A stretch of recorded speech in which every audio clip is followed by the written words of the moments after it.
Hey guys, Spencer with Z1. I'm excited to bring some new products to you today. We've got for VQ platform models from 350 and G35 on up to the newest 370s and G37s, our subframe collar and insert kit. This is a product that we're really excited about because it makes such a great dynamic change in how sure-footed the car is without really compromising terribly on NVH in the car and noise and gear whine and tire noise and everything like that. So really easy to put in. I think that's probably half of how awesome these are, is that they can be put in if you have a lift, I'd say 30 minutes to an hour. After you've done it once, you probably cut that time well down. You'll probably spend just as much time getting the car racked up and ready to go as you will putting the parts on. So if you guys have tuned in with us for some time, a lot of you will remember we did the diff bushing video. It's the first time we threw a camera under car to kind of show where these things are loose, in the relationship of what you think you're doing as driver and what's happening in the running gear. We saw the diff bouncing all around, and then especially once we improved that diff bushing, as almost all owners are going to do, it was, wow, still really obvious how much the subframe was moving around. In that video of on and off power, that's just straight transition, you see a huge amount of movement, and that's something that once you make the change, I think you feel a big improvement in. But even beyond that, for me, I'll never forget the first time I drove, a little bit upgraded 370Z. They were still very new then. I was a little bit younger, and I remember shooting down the road, running through the gears, first, second. I grabbed third gear, in a quick little pop, and I just felt it do this little thing behind me. It was like this little like penguin shimmy or something, and just like, ooh, what was that? It didn't spin tires, didn't break traction, it just had a little wiggle. It was weird. Kits are a little different from chassis, whether they have a steel or aluminum subframe. And we'll talk about the 351 first, which uses an aluminum subframe. The bushings on these subframes are either fluid-filled at the front, rubber bushings, or they're air suspension bushings at the rear. What that does as far as the car goes is that it actually gives quite a bit of movement between the chassis and the subframe, where most of the suspension pickup points are mounted.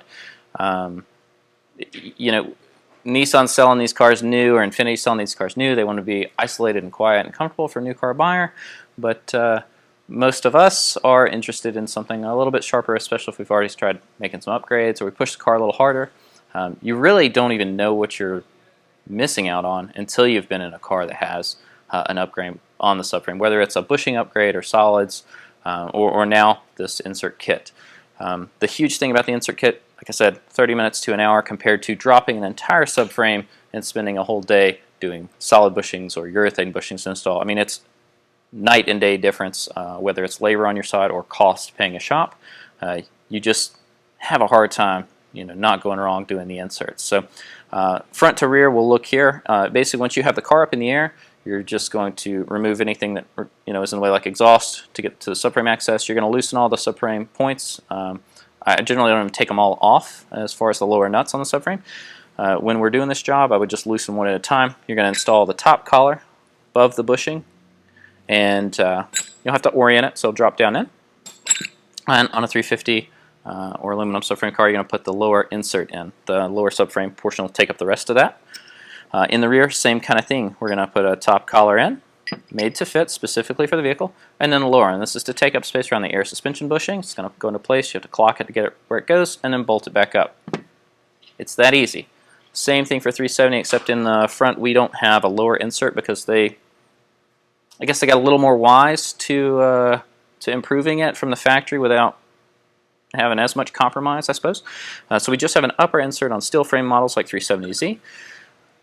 And the rest, very similar. They are application specific, so the parts are a little different, but the install just as easy.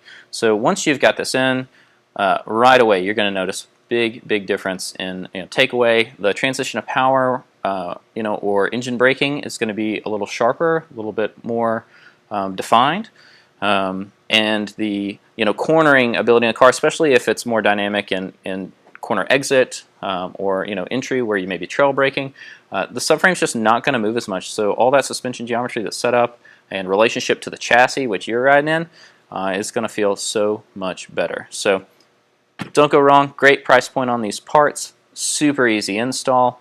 I would say we rate these at like a 2 just because you have to lift the car to do it. Other than that, very easy install and in stock, ready to go for you guys.